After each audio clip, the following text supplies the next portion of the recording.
Good afternoon, 7th graders.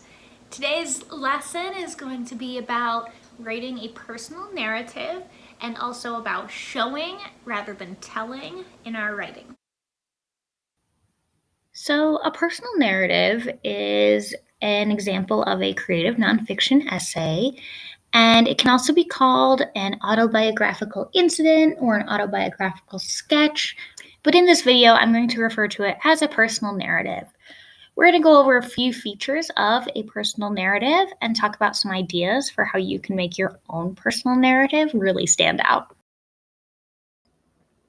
So the first feature of narrative writing is that it tells a story about an incident of your life. That means it's all about you. So you might be stuck on what you actually want to write about and what incident is important to you, but you'll remember throughout this course you've been collecting artifacts, you've been writing journal entries, you've been making lists of all sorts of different things that are important to you, and you can pull from those to inspire your writing.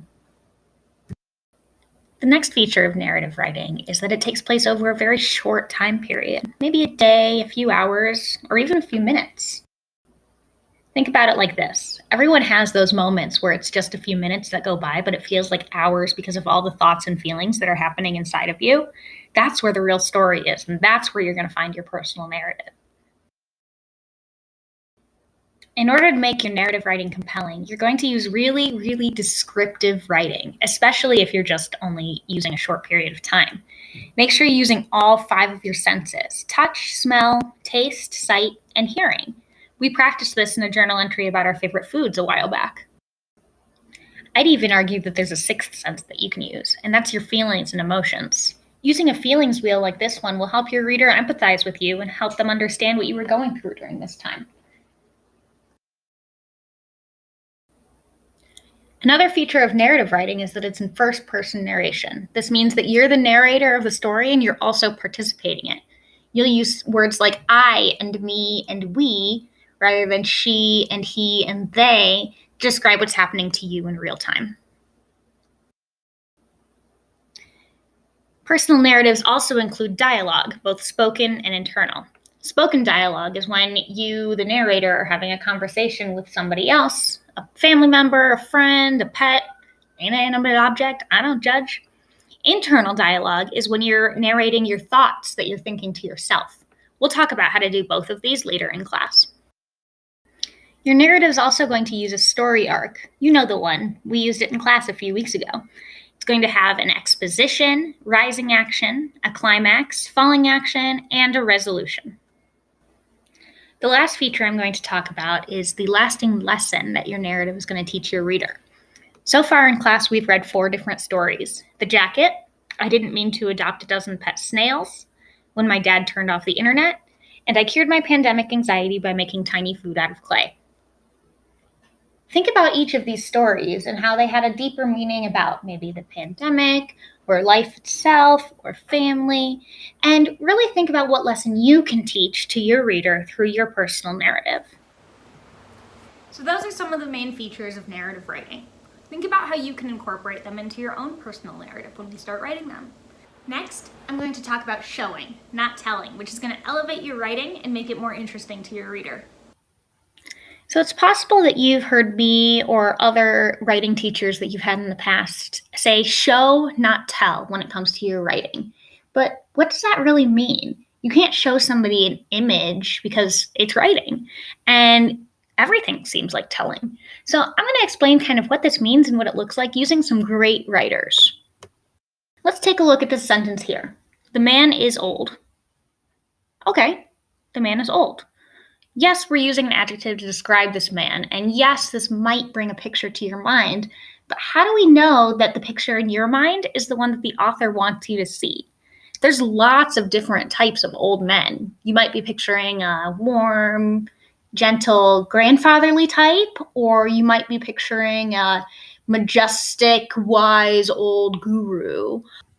Or maybe you're picturing some really creepy Undertaker type old man. It's hard to say from this sentence. Let's take a look at one of the greats, Stephen King. Notice in this particular example, Stephen King doesn't use the words old or man. Let's read it. The codger reaches out and caresses Halleck's cheek with one twisted finger. His lips spread open like a wound, showing a few tombstone slumps poking out of his gums. They are black and green. His tongue squirms between them and then slides out to lick his grinning, cracked lips. So looking at the difference between this sentence and the last one, the man is old, think about which one is more interesting and which one gives a clearer picture in your mind. I think it's safe to guess that it's the second one. Disgusting? Yes. But effective? Also yes. Let's take a look at a different one. Okay, now let's take a look at another sentence that also conveys an old man, but is very, very different than the previous. Limping along paths of crushed stone and tapping his cane as he takes each step, he races across intricacies of sunlight and shadow spread before him in the dark garden floor like golden lace. Alessandro Giuliani is tall and unbent, and his buoyant white hair falls floating around his head like the white water in the curl of a wave. So that one's from Mark Halperin, from A Soldier of the Great War. And as you can see here, he uses certain words to indicate that the man is old, like saying he's tapping his cane and that he has white hair falling. But again, he never says old or man. So as you can see here, both writers are conveying an old man, but in very, very different ways. By showing instead of telling, not only are they conveying that the man is old, but they're also giving the reader a lot more information and a very clear, descriptive picture in their head. Think about how you can incorporate showing, not telling, into your own writing. Now it's time for some fun. To practice, you're going to find 4 sentences in your Google Classroom on an assignment. You're going to take those 4 sentences that are telling sentences and turn them into showing paragraphs using detail and description and the 5 senses. See what you can do. If you're really brave, you can share them in the comments for other people to see your work. Can't wait to see what you do.